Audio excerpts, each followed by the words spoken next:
Shut up and sit down.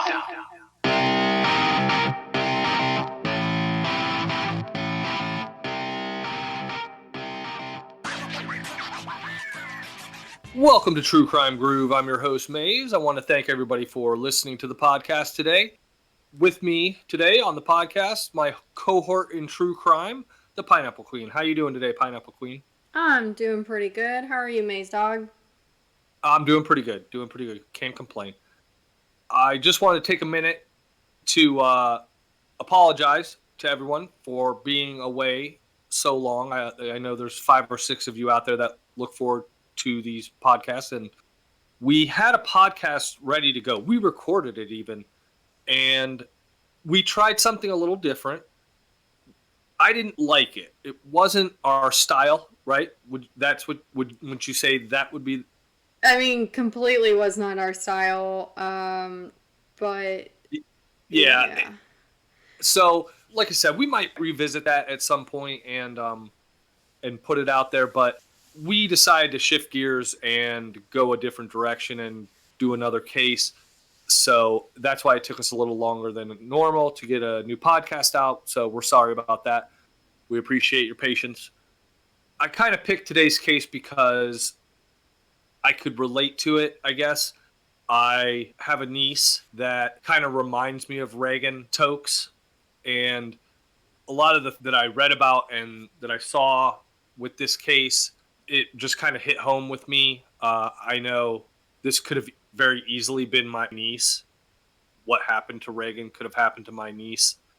And another reason, too, I think, is because I think this case is almost more relevant today than it is when it happened, with all this letting people out of jail with no bond and releasing prisoners from jail because of COVID-19 and all the other nonsense reasons that they just seem to be letting criminals go.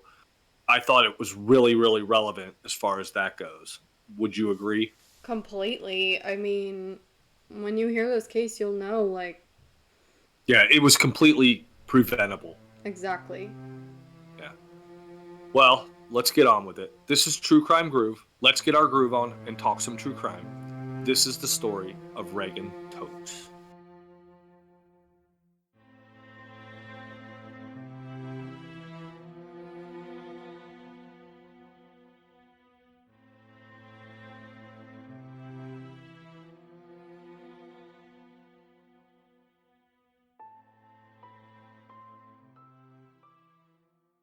So, Reagan Tokes was born on March 13th, 1995, to her parents Lisa and Toby Tokes.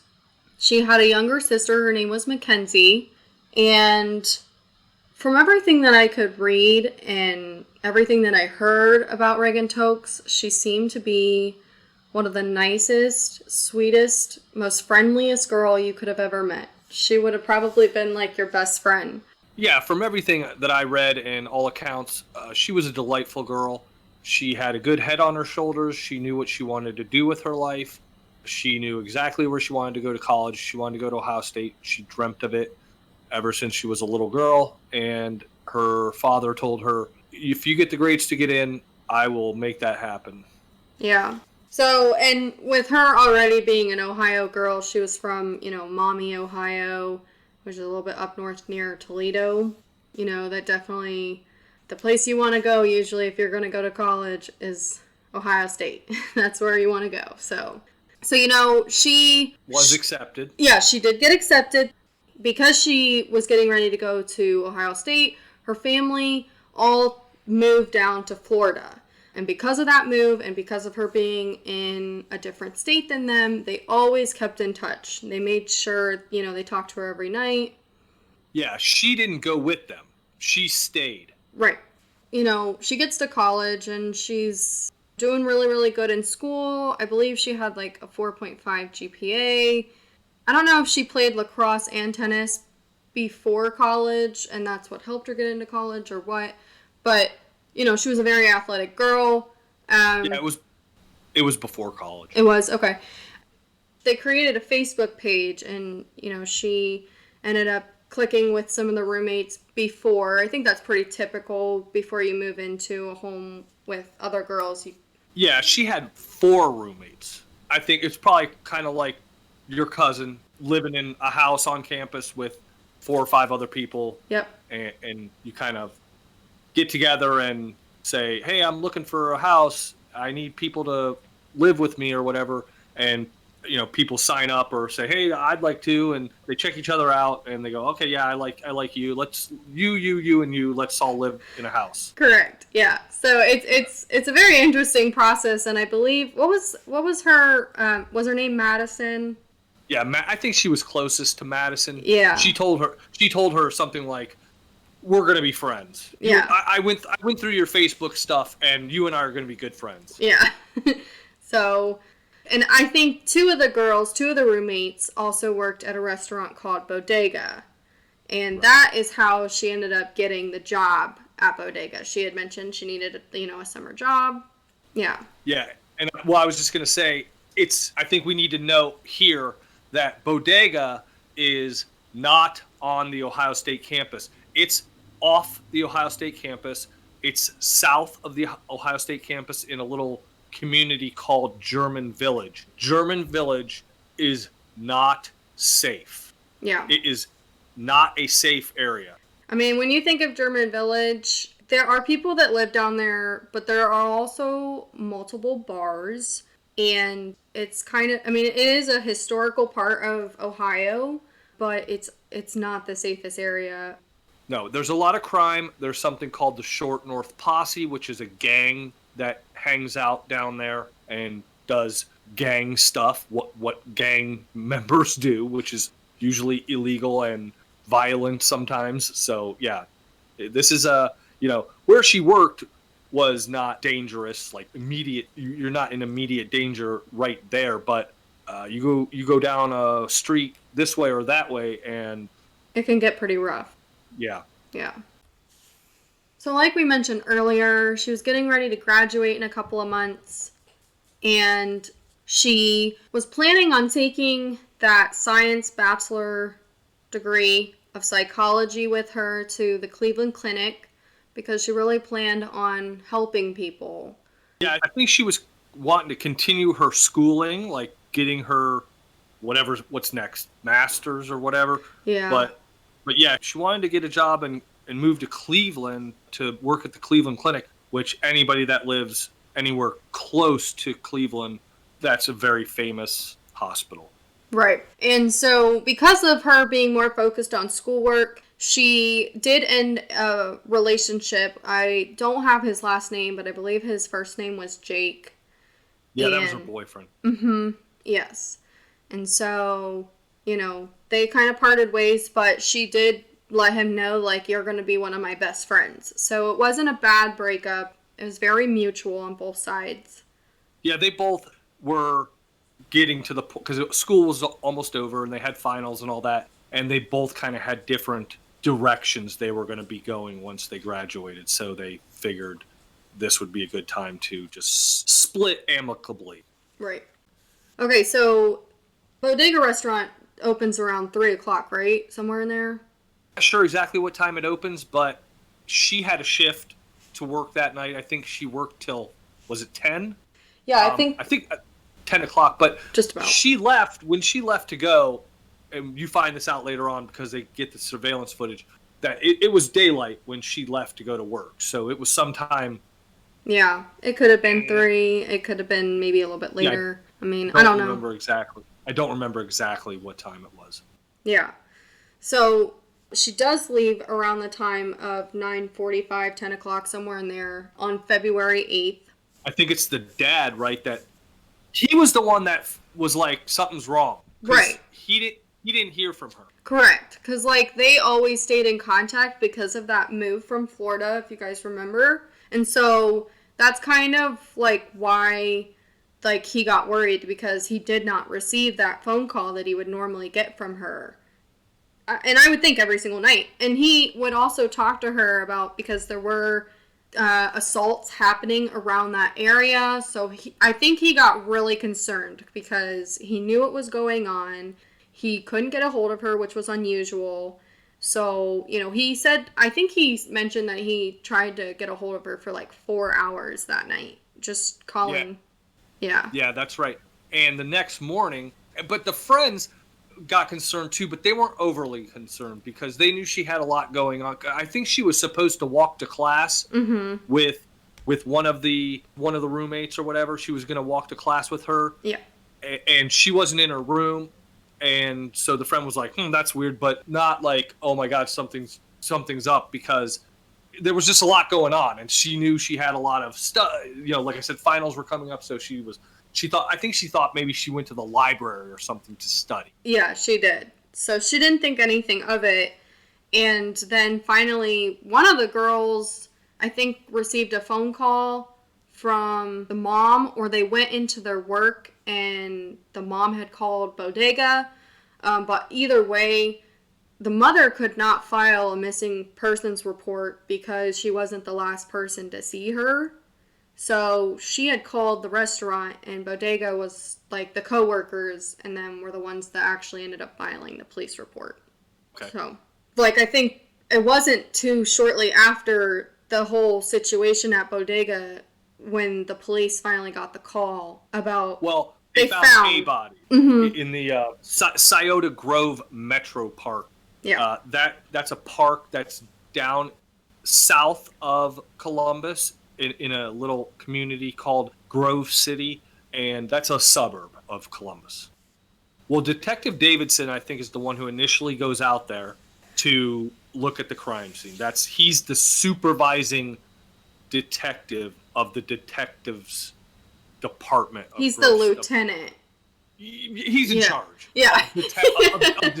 He's in charge of the detectives. Right. So he kind of takes on this case. At this point, he kind of has no leads. He does hear of the Columbus police looking for a missing woman. A missing Ohio State student. Correct. And they get with the Columbus police and, kind of say, okay, well, she has a tattoo on her side, which is a circle, and she has a necklace. I think that's kind of when the Columbus police, reach out to the family and say, hey, we found a body, but we can't say for sure whether it's her until we have somebody come down and identify the body. And right. And they call the uncle. There's an uncle, and I don't have his name. I didn't see it. I don't know if it's a brother of the father, Toby, or the mother, Lisa. Yeah, I'm not sure, but he's within driving distance of Columbus, so he heads over and he goes and takes a look, and they say, yeah, it's her. Yeah. So first rule of thumb in any homicide, we need to talk to the boyfriend, the ex-boyfriend in this case. So that's where they go next. Yeah, they go to talk to him, and there's some really interesting things going on. And he handed over his phone. He answered all the questions. But yeah, that little, was it Instagram or? But one like they're different. Yeah, social media. But he sends out like a Instagram or a Snapchat or something that says she's in a better place. Yeah. Very strange, very weird, very odd thing to say. And I listened to him explain it several times, and I'm still not exactly sure what he's talking about, like why he did it, but in any event. I don't know if it was something like, when your friend dies, you post on social media and you say like R.I.P., rest in heaven, or whatever. And but I'm not even sure at the time of the post that he knew she was dead. Like, they had found a body, but there was no one saying, yeah, it's definitely Reagan. Her. Yeah. Yeah, it was really strange. I did think that was really strange. It was a really weird thing to post about and say before even knowing if it's her. And then also saying like, oh yeah, I think I got a couple of likes on that. And it's like, okay.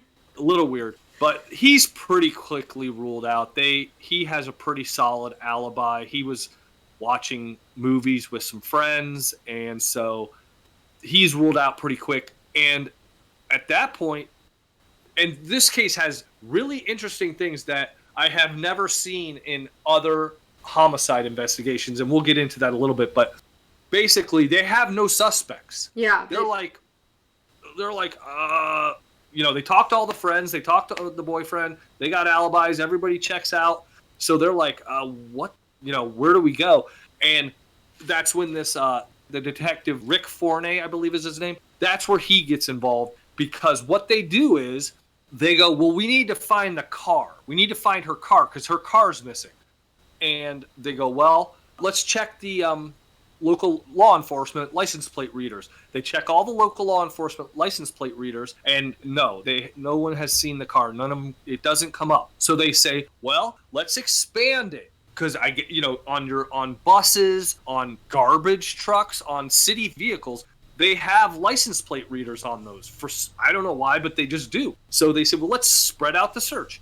And that's how they found the car. They looked, and a garbage truck in the area, a Columbus garbage truck, had scanned her license plate on a certain street, and that's where they locate the car. Do you know what street that was they found it on? I don't, but I do want to mention that I did not know. I know that, like, there's cameras everywhere, but I did not know that there was also cameras on garbage trucks or buses and stuff like that. And I think it's funny because when we did Brian Schaefer, we kind of went over how, like, Columbus, Ohio has, like, one of the most surveillance cameras than, like, Cleveland and Cincinnati combined.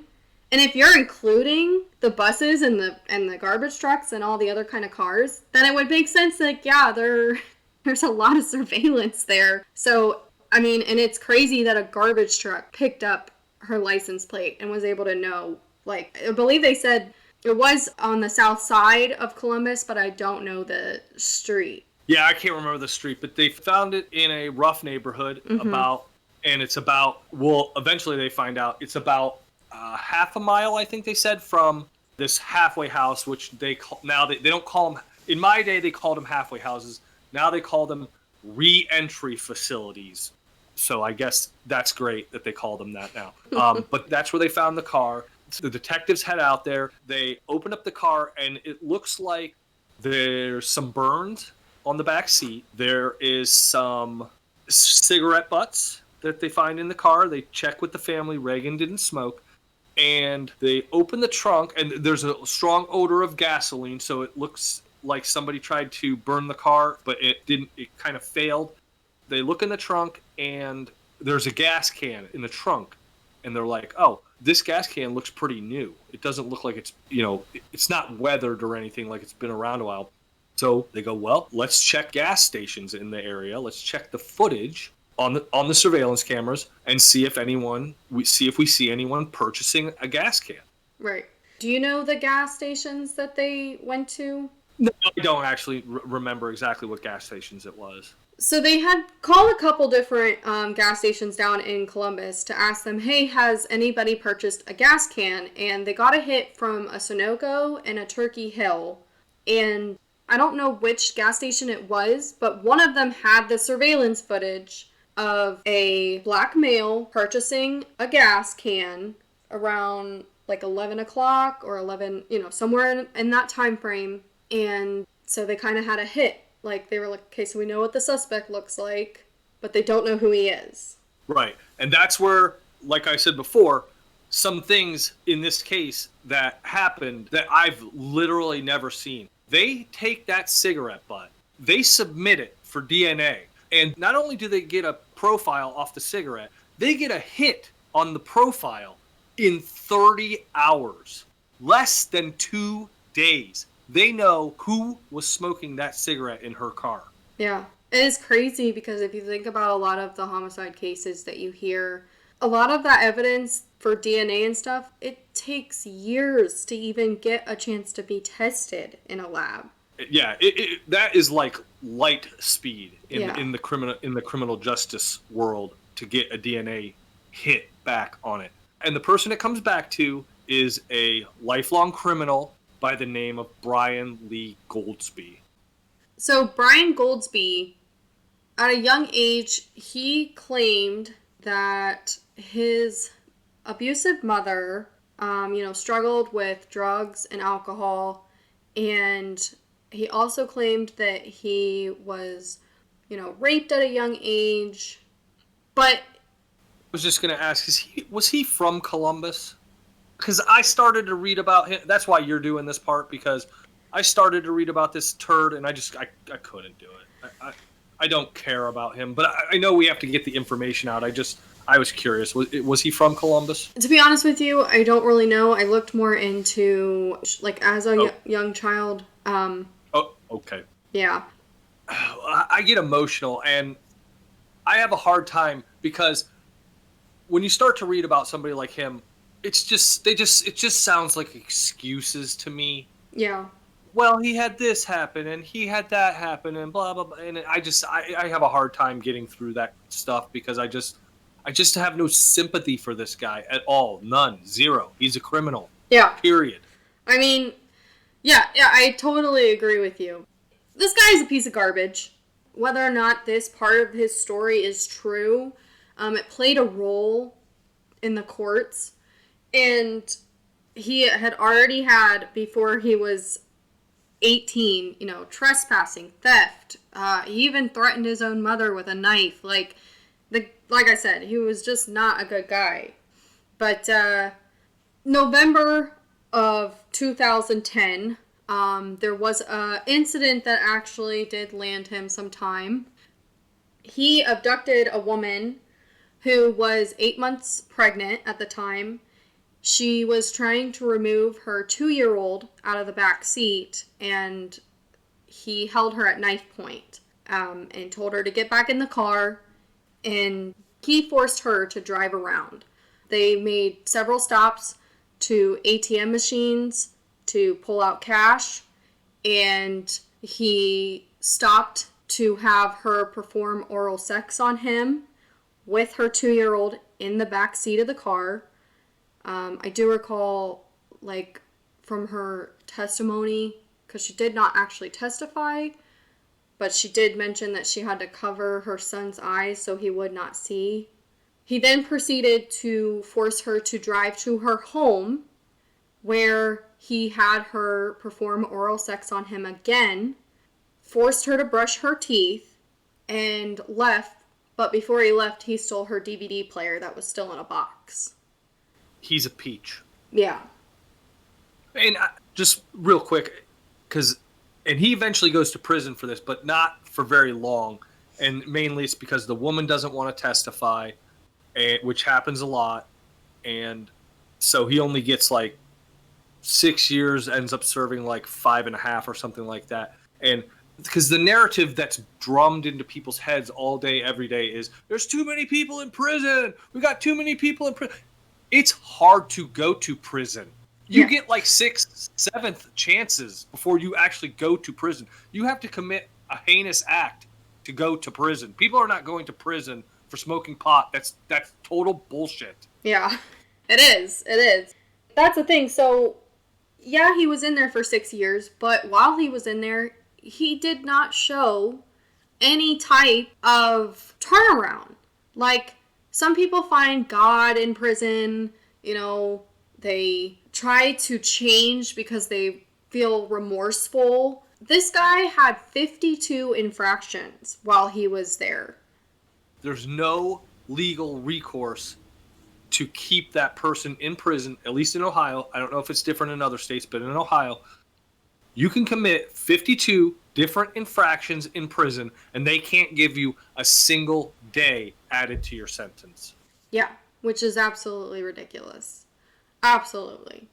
And not only that, but he was also transferred from different prisons as well because of the fights and the contraband and all of that was being exchanged. So he was released in November on the 13th of 2016.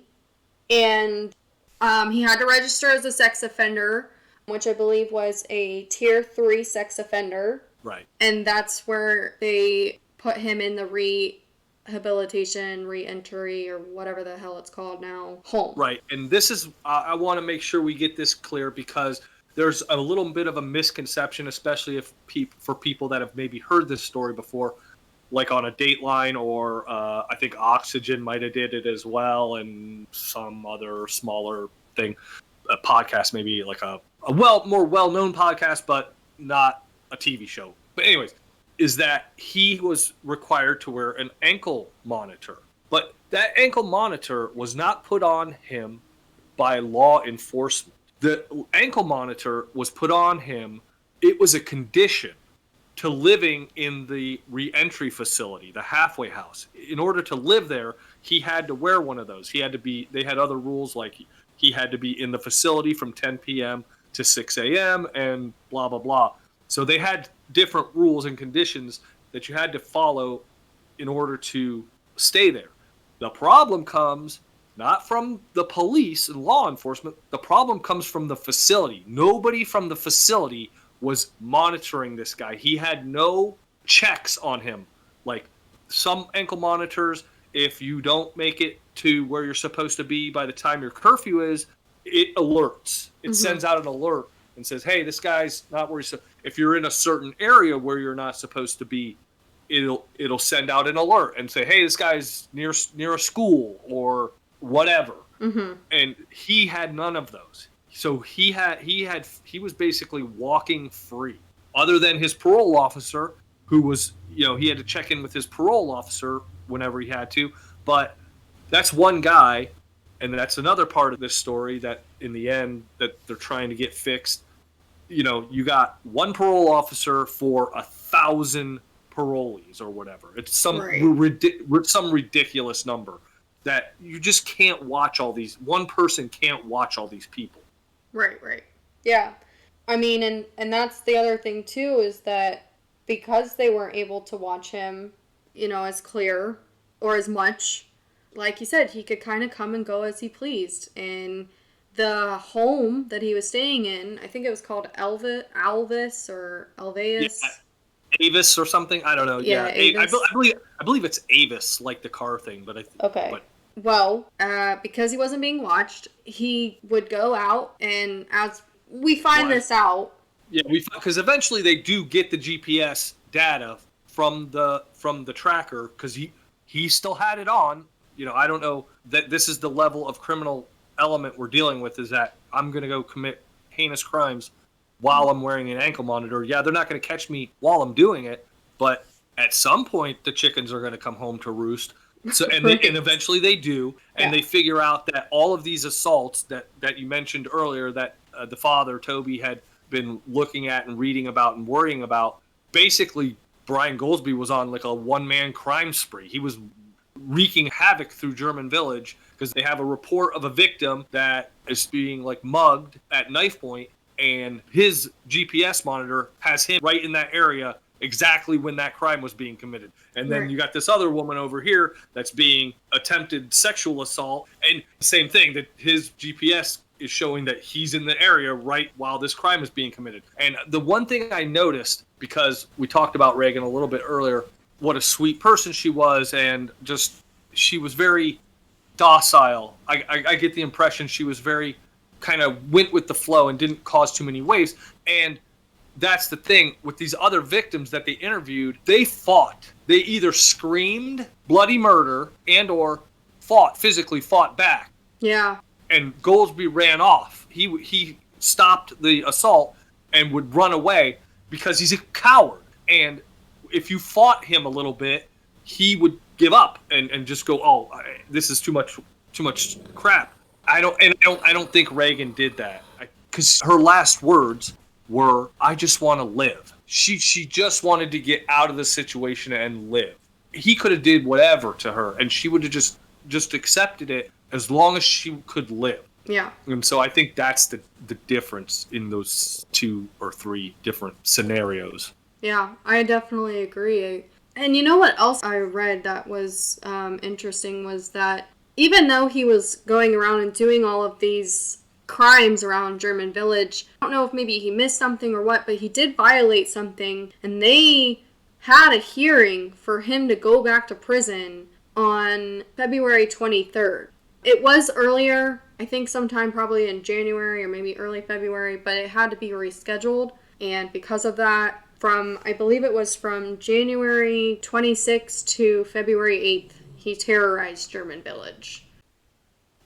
So eventually, also one other thing from the GPS and ultimately his confession, they do figure out exactly what happened to Reagan that night. So tell us, what exactly happened to Reagan that night? So Reagan Tokes left work around 9:45 p.m. on February 8th. Brian's GPS tracked him walking around campus. He later got onto a CODA bus that drove him into the bodega area in the German Village area. When she left for work, he saw her walking to her car, and he forced her to drive him around by gunpoint. He forced her to drive to several ATM machines to attempt to take money from her. He was trying to get $500, Right. but she didn't have $500. No. They went to Chase first. They tried to pull 500 out. That did not work. They then drove to Huntington and tried to pull out $200, where she again was declined. When that wasn't working, I believe he forced her to drive into some sort of alleyway where they believed that Reagan Tokes was there sexually assaulted. They were there for about 22 minutes, and then he forced her again to drive back to Chase Bank, where she then was able to withdraw $60. Well, if you think about it, this guy's a genius, right? He's attacking a waitress. A lot of waitresses, a lot of their money comes from tips. Yeah. Especially, maybe not so much these days, but back then a little more than they do now. But, they're dealing with cash. So they're not going to have a lot of money in their bank accounts. Right. Yeah. So he then forces her to drive to two gas stations where we now know are Sunoco and Turkey Hill. And by this point, it's about 11:40. He then forces her to drive to Scioto Grove Metro Park, where he forces her to take off all of her clothes and tells her to walk forward. That's when she tells him, "All I want to do is live." And he shoots her in the back of the head. Close range. She falls to the ground, and he shoots her again. Same place, back of the head. Execution style. He then drives to his girlfriend's house in her car and gifts Reagan's purse and her wallet to his girlfriend. He takes the gun and the shell casings to a manhole or a sewer. He throws them in there. He takes her clothes. He throws those in an alleyway. And then he leaves Reagan's car about half a mile or a mile away from the home where he's staying at, where he tries to then get rid of the evidence in the car by trying to set it on fire with the gas can that he bought at the gas station. I was just going to say, the girlfriend, she knows he didn't buy that for her. Yeah. She asked him, "Why does this look used?" And he said, "That's just how I wanted to give it to you." Okay. And she also mentioned, too, that she went to grab his coat and noticed something heavy in it and asked him, "Why do you have a gun?" She comes into play here shortly, but... Yeah, she's whatever. She helps testify against him. Okay. Yeah. She's great. She's a great person. I'm not saying that either, but... So eventually the detectives send out the SWAT team to go pick him up. They grab him. They bring him back to the station. They put him in the interrogation room, and they start talking to him. And the whole time, I never killed anyone. That's not me. I wouldn't kill anyone. You got the wrong guy. And I'm guessing at the time, I'm probably thinking in his mind, he's thinking there's no way they can have DNA evidence and the cigarette butt and all and the GPS tracking information and all. There's no way they could get all that this fast. Right.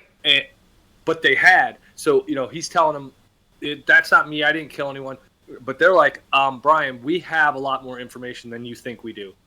And he still won't confess. He's still trying to deny it for a while. But eventually, they use kind of an interesting technique in the interrogation. They kind of do what they did with Chris in the last podcast. They say, look, Brian, we know you didn't shoot her. We know you didn't kill her. Somebody else was there with you. We know that.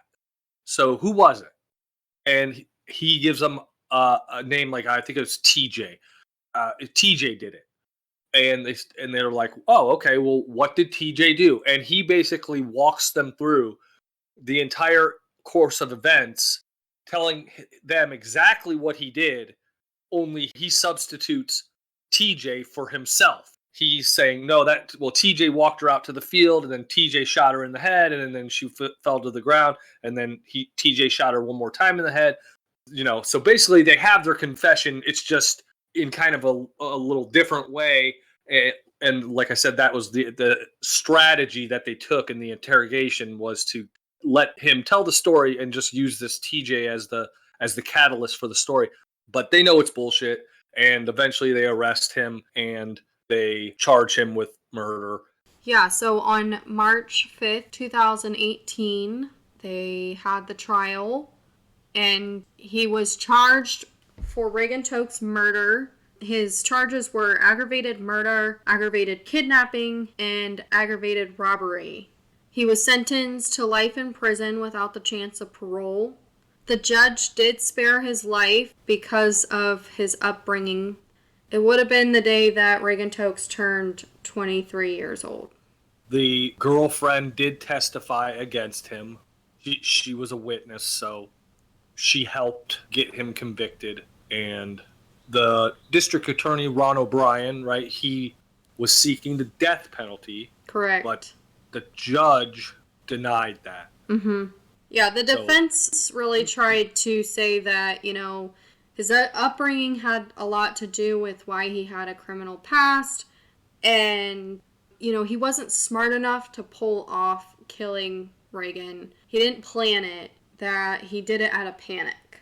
And I think between those two things, the judge kind of spared his life. Yeah. I think Ron O'Brien, the district attorney, who goes to church with your grandma, by the way. Whoa, that's crazy. Yes. Small world. Yeah. He appealed it, like he resubmitted it or whatever to the appellate court, and I believe it's gone all the way up to the Supreme Court, and I'm not sure if the Supreme Court is going to hear it or not. I didn't read that, but I do know that Ron O'Brien is no longer the district attorney of Columbus. He did not win re-election this last time, so I'm not aware, and I'm not sure if the new district attorney is going to continue to pursue the death penalty on Brian Goolsby. There just isn't any news that I saw. Yeah, I mean, it was at the beginning of this year when they kind of stated that the Supreme Court accepted the case, but yeah, like you said, whether or not they're going to, I would hope that they would, but he is in a supermax prison in Youngstown, Ohio. I believe it's the Ohio State Penitentiary. That's where he's serving the rest of his life. So they've tried to memorialize Reagan, right? Yeah. They've done some things in her honor, her parents, and they've also taken some legal actions to try and improve conditions. So, and some of those are... Well, Reagan's family started a foundation for Ohio State students. They reward them with scholarships. They started self-defense classes for students and really all types of women. I mean, not just students, but, they do gear more towards students so they know how to defend themselves. Which is kind of what we talked about a little earlier, the fact that she didn't physically fight, and it was kind of just her way, but maybe if she had some self-defense classes training, she would have done something different. Yeah, very possible. They also, like you were saying, started with working with legislation, and they came up with the Reagan Tokes Act. I'm going to ask because some of this has passed and they have some things that haven't passed.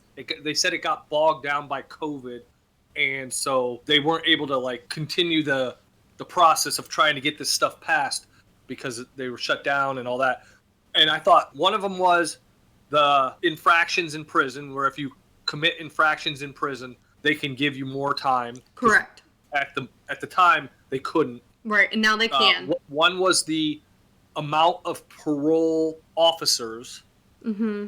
in ratio to parolees. Like they wanted to get that number shrunk, which if you're going to defund the police, guess what you're not going to fund first? I'm just going to throw that out there. Defund the police people. And there was a third one. What was the third one?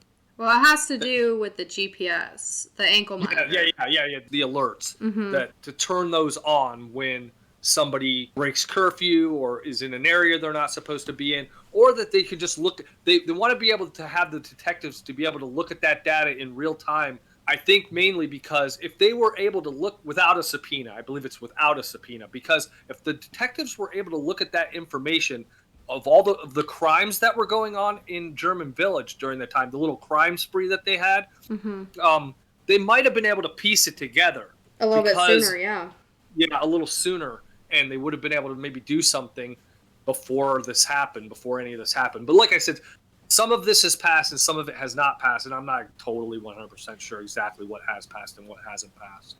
Well, so the GPS monitoring or the ankle monitor, yeah, it has not, and a lot of that has to do with the manpower to have more people monitoring those ankle monitors.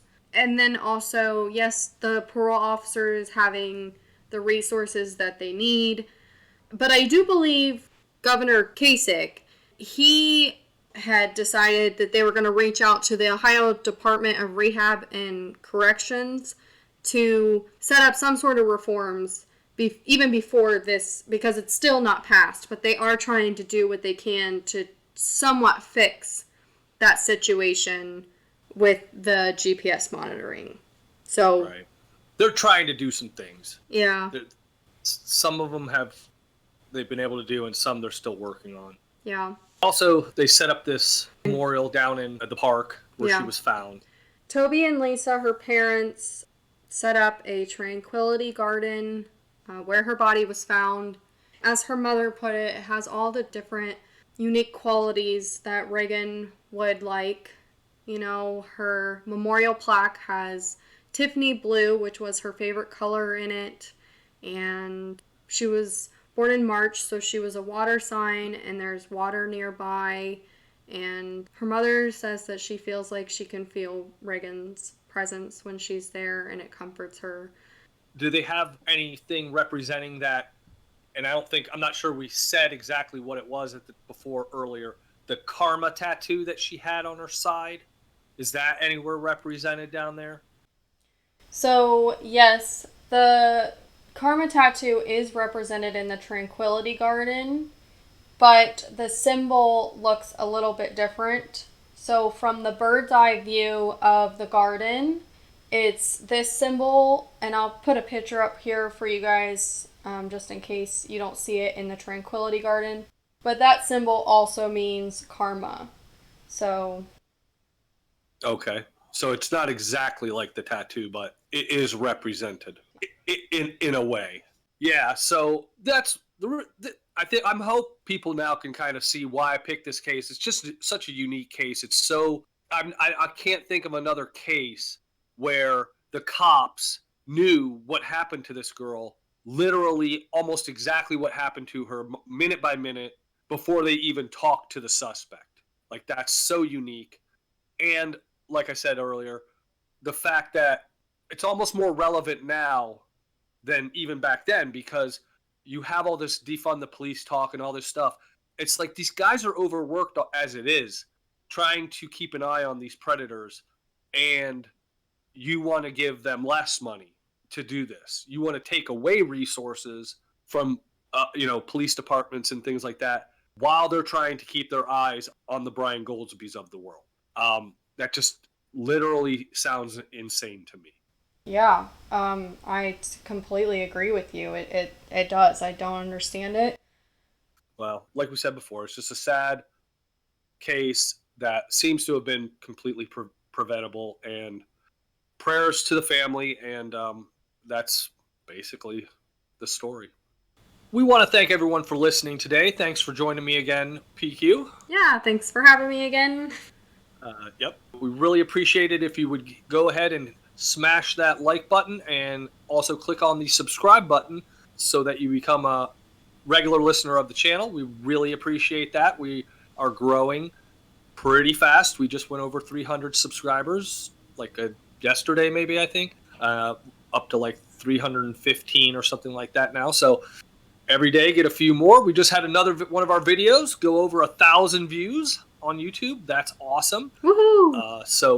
So we really appreciate that, and that's really cool. Like I said, thanks again for listening. Have a good day. Be here next time when we get ready to hook 'em and book 'em.